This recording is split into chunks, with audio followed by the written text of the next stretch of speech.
Hello बच्चों, let's read the question. The question is that the figure shows a diagrammatic view of the respiratory system with labels A, B, C, D. Select the option which gives correct identification and main function or the characteristic. तो यहाँ पे चार option दी गई हैं, हमें diagram के साथ connect करना है. तो सबसे पहली ऑप्शन के अंदर यहाँ पे लिखा गया है कि जो C है वो एल्वियोलाई है.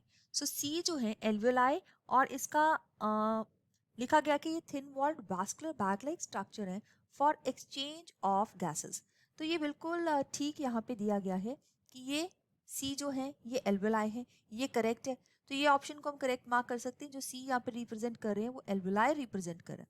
अब डी ऑप्शन को दिया गया है, डी है lower end of the lungs. So lower part of the lungs में मतलब कि एब्डोमिनल कैविटी और थोरासिक कैविटी की को डिफरेंशिएट करता है. Between the thoracic and the abdominal cavity there is a dome shaped structure जो कि लोअर एंड के ऊपर है.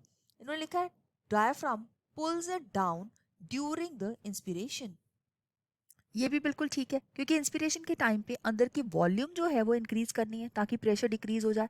तो डायफ्राम नीचे पुल हो जाता है. दैट मीन्स ये डायफ्राम क्या कर जाता है, ये कॉन्ट्रैक्ट कर जाता है. सो ये भी बिल्कुल सही है.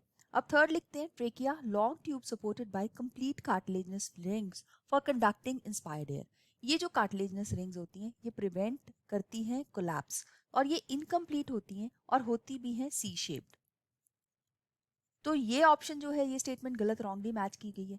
फोर्थ लिखा हुआ है pleural membrane surrounds ribs on both the sides to provide cushion against rubbing.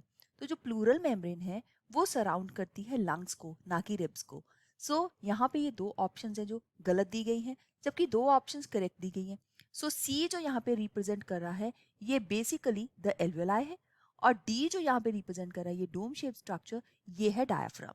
तो ए और बी दोनों ही करेक्ट ऑप्शन है इस क्वेश्चन के लिए. I hope you have understood it. All the best.